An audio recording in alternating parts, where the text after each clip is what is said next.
Hello, my name is Trevor Lewis, and this is another video from the Voyager Middle School STEAM Lab. In this video, we're going to be talking about xDesign, and we're going to talk about how to use the smart measuring tool or the measuring tool to set dimensions. So we're going to do that in the sketch menu mostly.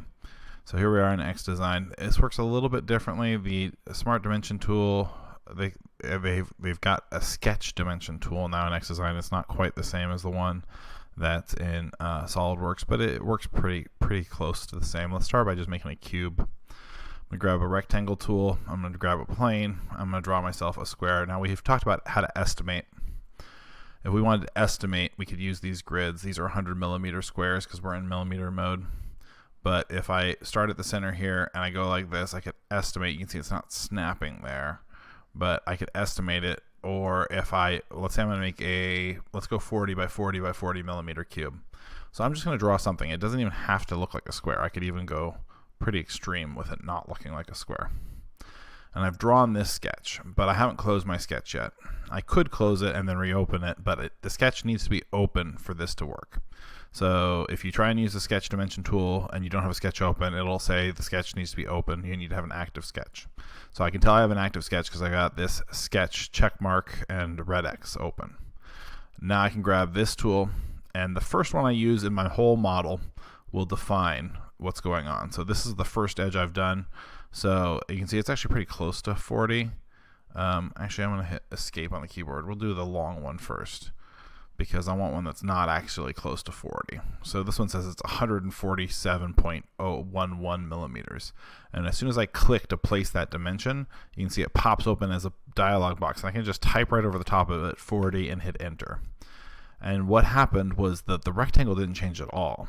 But you'll notice the grid changed, because I've basically set a standard. This is 40 millimeters, that side is 40 millimeters.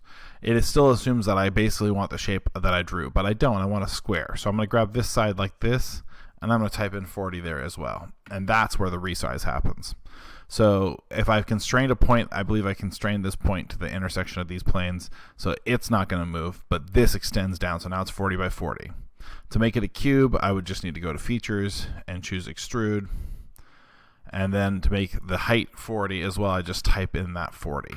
So that one is not dimensioned in a sketch. It's dimensioned there. So there's a 40 by 40 by 40 millimeter cube. Okay. So we can dimension all sorts of things. It doesn't just have to be straight lines.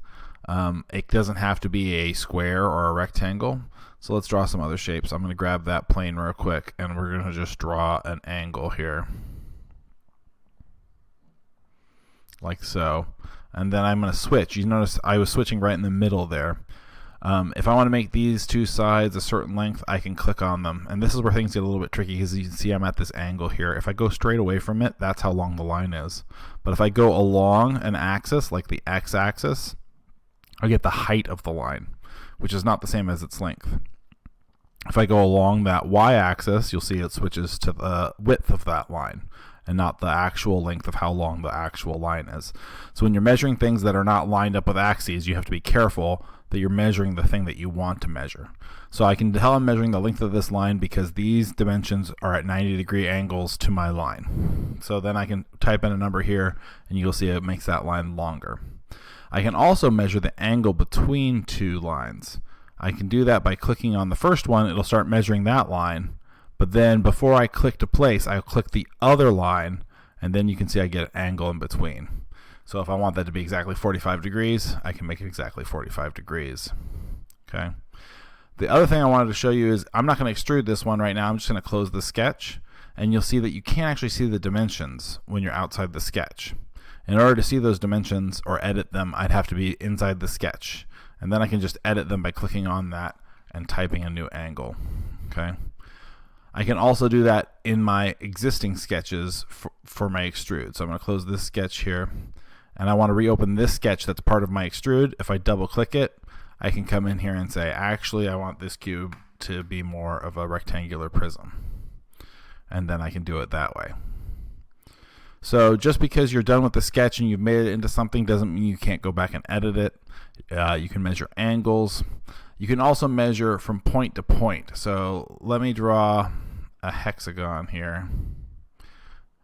and it used to be in SolidWorks that I could edit up in here in the hexagon exactly what this radius of this hexagon was as I was going, but it's not like that anymore. So in order to measure that radius, you can just click there and type in a radius, right?